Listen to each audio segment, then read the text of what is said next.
2 weeks ago, in a packed courtroom in downtown Chicago, my husband stood across from me holding another woman's hand, smiling like he had already won everything we built together, and when the judge called her name, that smile disappeared so fast it felt like the air had been sucked out of the room. 6 years of marriage ended with him choosing someone he believed was richer, smarter, better than me, and I remember the exact moment he looked at me like I was nothing, like I was replaceable, like I had always been temporary. But what he didn't know, what no one in that courtroom knew yet, was that the woman he left me for was the reason he was about to lose everything. Before I take you back to how it all unfolded, if this story speaks to your heart, take a moment to like and subscribe, but only if it truly resonates with you, and leave a comment telling me where you're watching from and what time it is there right now, because I want to know how far this story travels. My name is Olivia Bennett. I'm 32 years old. And this is the night my husband left me for another woman and accidentally handed me complete control over his future. Let me take you back to where it all began. It was our 6th anniversary, and I had spent 3 hours setting the table in our dining room, real candles, the good wine we'd been saving, the kind of effort you only put in when you still believe something is worth saving. The house was quiet except for the ticking clock on the wall, and I remember checking my phone at exactly 7:42 p.m., wondering why Daniel was late, telling myself traffic must be bad, that meetings run over, that marriages go through phases. When he finally walked in at 8:16, he didn't look at the table, didn't notice the candles, didn't even take off his coat right away. He just stood there like he was rehearsing something in his head. And then he said it, just like that. No hesitation, no emotion. "I'm leaving you." I thought I misheard him. I actually laughed a little, like it was a bad joke, like there was still a version of reality where this wasn't happening in my house, on my anniversary. But then he added, "I fell for someone else, someone better, someone who actually knows how to build a life." And that's when I felt it. Not heartbreak, not yet, just a strange, cold clarity settling in my chest. I asked him one question, "How long?" And he didn't even try to lie. "A few months," he said, like it was nothing, like 6 years could be replaced in a quarter of a year. Then he said the part he clearly thought would justify everything. "She's successful, Olivia. She has real money, real connections. She's on a different level." And I remember looking at him, really looking, noticing how proud he sounded, how certain he was that he had upgraded his life. And that's when I smiled, just slightly, and said, "Good choice." Because in that moment, I already knew something he didn't. He blinked, confused, like he expected tears, begging, maybe anger, but not that, not calm, not acceptance, not silence. He asked me why I wasn't reacting, and I just shook my head, told him there was nothing to talk about, because there wasn't, not anymore. He packed a bag that night, not even all his things, just enough to feel like he was making a clean exit, and before he walked out, he said something I'll never forget. "You'll understand one day." And I almost laughed again because the truth was, I already did. What he didn't understand, what he couldn't possibly see yet, was that the life he thought he was stepping into wasn't what it seemed, and the woman he thought he had chosen had already chosen something else entirely. The house felt different the moment the door closed behind him. Not louder, not quieter, just empty in a way that made every object look like it no longer belonged to me. Like the life we built together had already started erasing itself without asking my permission. His coffee mug was still on the counter, half full, a faint ring staining the marble. And I remember standing there staring at it for longer than I should have, thinking how something so small could feel like proof that everything had been real just hours ago. I did not cry. Not that night, not the next morning, not even when I saw his side of the closet half cleared out, hangers swinging slightly like they were confused about what had just happened. Because the truth was, I had already gone through the worst part weeks before. The moment I first saw her name on his phone screen and realized something in my marriage had shifted in a way that could not be undone. Victoria Hale, that was the name, and it had appeared more than once. Late-night messages, calendar invites labeled as client dinners, numbers that did not match any business account I knew, and I remember sitting on the edge of our bed one night at 2:13 a.m., holding his phone in my hand while he slept beside me, reading a message that simply said, "He still does not know, right?" and something inside me went completely still. I did not wake him. I did not confront him. I did not even take a screenshot. I just placed the phone back on the nightstand exactly where it had been and stared at the ceiling until sunrise, because in that moment I understood something that changed the way I would handle everything that came next. This was not just an affair. This was a decision, a calculated one, and if he was playing a game, then I needed to know the rules before I made a move. Over the next 2 weeks, I paid attention in ways I never had before, not to his words, because those had already lost their value, but to the details he did not realize he was leaving behind: receipts, emails, small inconsistencies in his schedule, and the more I saw, the clearer the picture became. Victoria was not just wealthy, she was strategic. Everything about her presence in his life felt intentional, like she was studying him, measuring him, and Daniel, in his eagerness to prove he belonged in her world, was giving her everything she needed without even realizing it. The night after he left, I sat at the same dining table I had set for our anniversary, the candles burned down to melted wax, the wine untouched, and I opened my laptop, not to search for answers, but to confirm something I already suspected.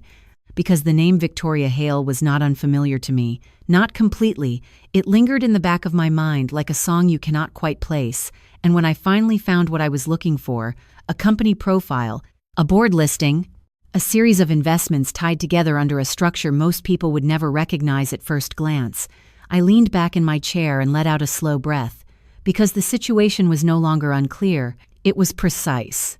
Daniel thought he had stepped into a better life, into money, into power, into a woman who could elevate him.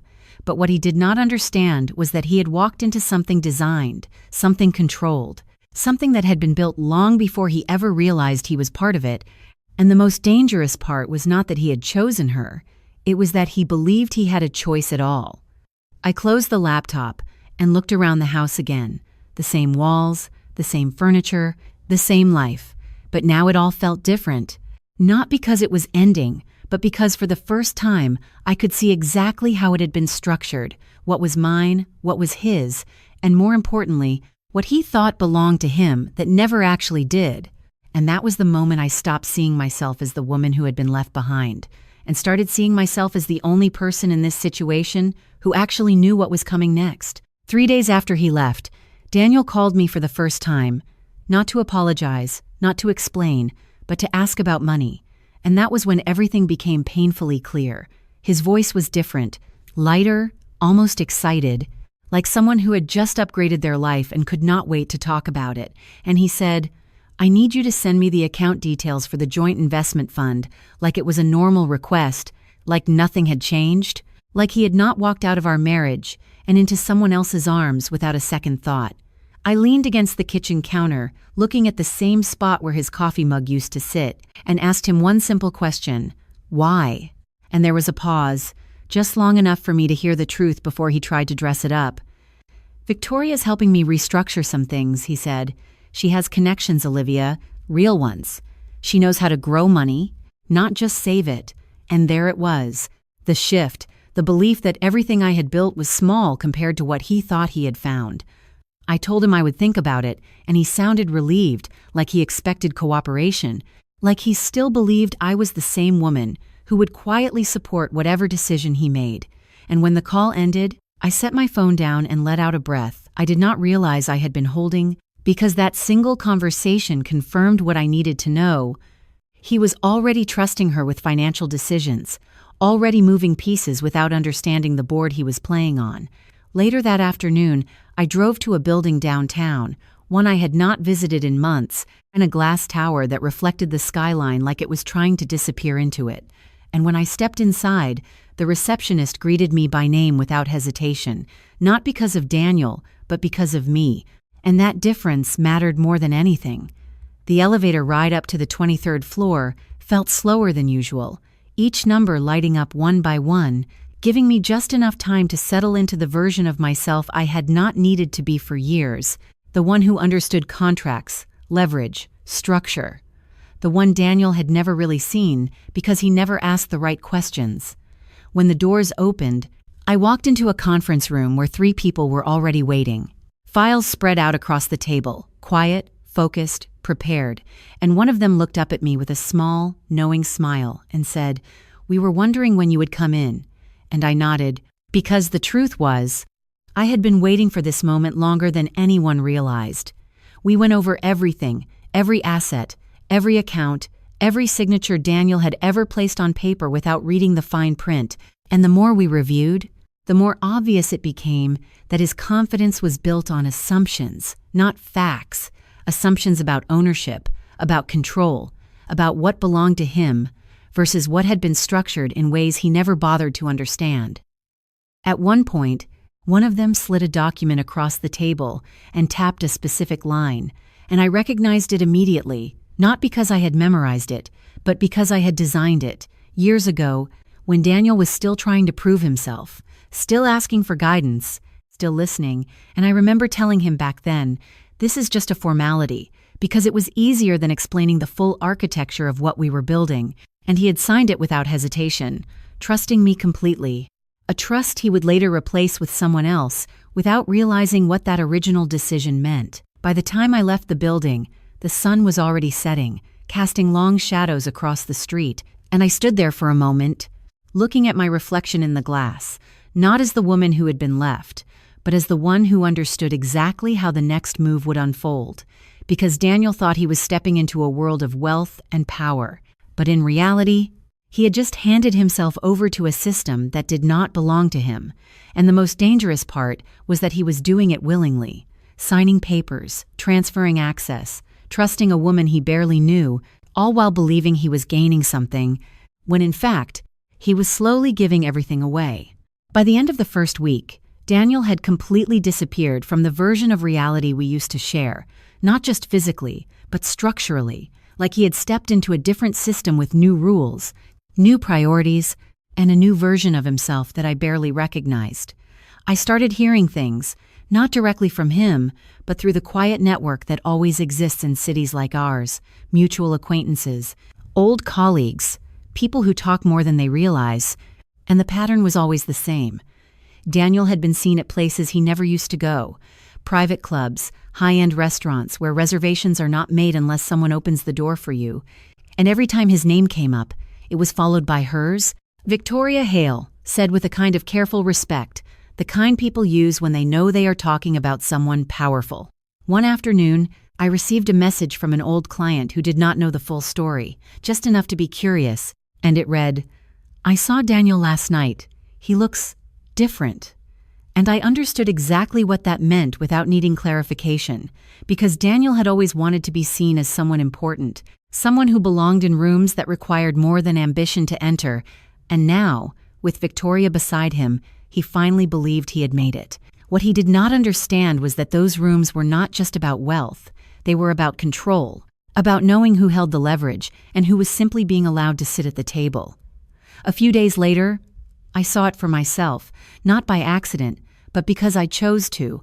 I walked into a hotel lounge downtown around 6:30 p.m., the kind of place where conversations are quiet and deals are louder than they appear, and there they were, sitting near the window, Daniel leaning forward, speaking with the kind of intensity he used when he wanted to impress someone, and Victoria sitting across from him, perfectly composed, listening without interrupting, her posture relaxed, her expression unreadable, like she already knew how the conversation would end before he even finished his sentence. I did not approach them. I did not need to, because the dynamic was obvious from across the room. Daniel was performing, and Victoria was evaluating, and there is a difference between those two positions that most people do not recognize until it is too late. At one point, she reached into her bag and handed him a folder. Thin, simple, nothing dramatic, and he took it immediately, flipping it open like it contained something valuable, something important, something that would move him forward, and I saw the exact moment his posture changed, the subtle shift from confidence to eagerness, from control to compliance, and I knew exactly what that folder represented without needing to read a single page. That night, I went home and checked the timeline we had mapped out. Every step, every transfer, every signature, and everything was aligning faster than expected. Daniel was not hesitating, he was accelerating, trusting her completely, moving assets, agreeing to structures he did not fully understand, all because he believed he was being invited into something bigger than himself. What he failed to realize was that the more he moved toward her, the further he stepped away from any ground he could actually stand on. Because ownership is not about what you think you have, it is about what is legally and structurally yours. And Daniel had never cared enough to learn that distinction. A few days later, his lawyer contacted mine, formal, polite, outlining the initial terms of the divorce, and even in that document, I could see her influence. The language was precise, almost too precise, designed to guide him towards specific decisions, while making him feel like he was choosing them himself. And I smiled when I read it, because it confirmed the final piece of the pattern. Victoria was not just involved, she was orchestrating. That was the moment I understood the full shape of what was happening, not just a betrayal, not just a divorce, but a controlled unraveling, one that Daniel believed he was navigating, when in reality he was being led step by step toward a conclusion he would not see coming until it was too late. And the most ironic part was that he trusted her completely, more than he had ever trusted me, because she represented something he valued more than anything else: wealth, status, power, all the things he thought I lacked, all the things he thought he was finally gaining, without realizing that every step forward was actually a step deeper into something he would not be able to walk away from once it was complete. The second week moved faster than the first, not because anything unexpected happened, but because everything unfolded exactly as it was designed to. And that kind of precision has a rhythm to it, quiet, controlled, almost invisible unless you know where to look. Daniel stopped calling altogether, which did not surprise me, because people like him only reach out when they think they still have leverage, and by then, he believed he had found a better system, a stronger position, a future that did not include me, so there was no reason, in his mind, to look back. Instead, everything came through documents, emails, formal communication routed through lawyers, and every line he signed carried the same tone, confidence wrapped in assumption, as if he believed he was negotiating from a place of strength, as if he thought the outcome was already in his favor. One document in particular stood out, a transfer agreement tied to a new investment structure, one that required him to consolidate several of his personal accounts into a single entity before the divorce was finalized. And when I read it, I recognized the architecture immediately, not because it was complex, but because it was familiar. It followed the same framework I had used years ago when I built the foundation he was now standing on, the same logic, the same pathways, the same quiet safeguards that most people never notice until they need them. The difference this time was that Daniel believed this structure belonged to him, when in reality, he was stepping into something that had never been fully his to begin with. I met with my legal team again 2 days later, the same conference room, the same calm atmosphere, and we reviewed the updated filings, every clause, every condition, every signature, and when we reached that transfer agreement, one of them looked up at me and said, "He signed this without revision." And I nodded, because that was exactly what I expected. Daniel had never been cautious when he thought he was gaining something, especially not when money was involved, especially not when someone like Victoria was guiding him. We discussed timing, sequencing, the order in which everything would become visible, because in situations like this, the reveal matters just as much as the outcome, and too early would give him time to react, too late would dilute the impact, so everything had to align perfectly. The court date, the final signatures, the moment when assumptions would meet reality. Later that evening, I received a notification from one of the accounts we had been tracking, a confirmation that a significant transfer had been completed, not a small amount, not something he could dismiss or recover easily, but a movement substantial enough to shift his entire financial position. And I sat there for a moment, looking at the numbers, not with satisfaction, not with anger, but with a kind of quiet acknowledgement that the final phase had begun. Daniel thought he was investing in a future, but in truth, he was closing the door on every option he believed he still had. 2 days before the hearing, my lawyer called to confirm everything was in place, the documents had been filed, the necessary parties would be present, and there was one detail that mattered more than anything else. Victoria Hale would be called to testify, and when I heard that, I allowed myself a small pause, because that was the moment where everything would converge. The assumption, the betrayal, the structure, he never understood, all of it meeting in a single room where there would be no space left for interpretation. The night before the hearing, I sat alone in the house, the same house he had walked out of, the same walls that had witnessed the beginning and the end of something he thought he controlled. And I realized something that surprised me. I did not feel anger anymore, not even disappointment, because those emotions require uncertainty. They require questions, and I no longer had any. Everything was clear, everything was set, and the only thing left was for him to see it too, for the first time, without illusion, without assumption, without the belief that he had chosen the winning side. The next morning, as I got ready to leave for the courthouse, I looked at myself in the mirror and saw not the woman he had left behind, but the one who had never actually lost anything. Because the truth was, Daniel did not take my life with him when he walked out that door. He only revealed how little of it had ever belonged to him in the first place. The courtroom was quieter than I expected. Not empty, but controlled. Like every sound had a place and every movement mattered. And when I walked in that morning, no one looked at me twice. Just another woman going through a divorce. Just another story that would end in paperwork and signatures. But I knew better, because this was never just about ending something. It was about revealing what had already been set in motion. Daniel was already there when I took my seat, sitting beside his lawyer, shoulders straight, expression steady, the same confidence he had carried since the day he walked out of our house. And for a moment, he looked exactly like the man who believed he had won, until he saw me, and something shifted. Not fear, not yet, just confusion. Like he could not understand why I looked so calm. The hearing began like any other, formal, structured, voices measured, documents referenced, and then it happened, the moment everything had been building toward. The judge called her name, "Victoria Hale, please take the stand." And Daniel turned, expecting reassurance, expecting alignment, expecting the woman he had trusted to stand beside him, but instead, she stood, composed as always, and walked forward without looking at him once.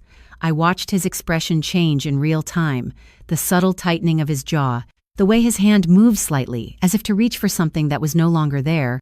And when Victoria finally spoke, her voice was calm, precise, unmistakably clear, every word placed exactly where it needed to be, outlining the structure, the agreements, the transfers, the signatures he had willingly provided, not under pressure, not under confusion, but under the belief that he was stepping into something better. The room did not react loudly. There was no dramatic shift, just a quiet understanding settling in as the pieces connected, and I saw it in Daniel's face before anyone said it out loud, the realization, slow and heavy, that the system he thought he had entered was never his to control, that every decision he made had already been accounted for, that every step forward had led him exactly where he now stood, exposed, without the leverage he thought he had. When it was over, when the final words were spoken and the outcome became undeniable, he looked at me again, not with anger, not with pride, but with something closer to recognition, like he was finally seeing me for the first time. And I held his gaze for a second before looking away, because there was nothing left to prove, nothing left to say. Life now is quieter than it used to be. Not perfect, not untouched by what happened, but clearer, more honest, and for the first time in a long time, it feels like it belongs entirely to me, not shared, not negotiated, not dependent on someone else's understanding of my worth. I learned that love without respect will always ask you to shrink, that silence can sometimes be stronger than confrontation, and that the most dangerous thing you can do is let someone else define your value without ever questioning it. If you are listening to this, and you have ever felt overlooked, replaced, or made to believe that you are not enough, I want you to know that your worth was never something they had the authority to measure, and walking away from the wrong person is not a loss, it is a correction. Thank you for staying with me through this story, for listening, for understanding in your own way, because sometimes knowing that someone else has been there makes the weight a little lighter. If this story truly resonated with you, I would love to hear your thoughts. Where are you right now? And what time is it where you are? Because stories like this travel further than we think, and maybe, just maybe, they help someone feel a little less alone. My name is Olivia Bennett. I am 32 years old, and the lesson I want to leave you with is this. Never let someone else's choices convince you that you were the one who was lacking.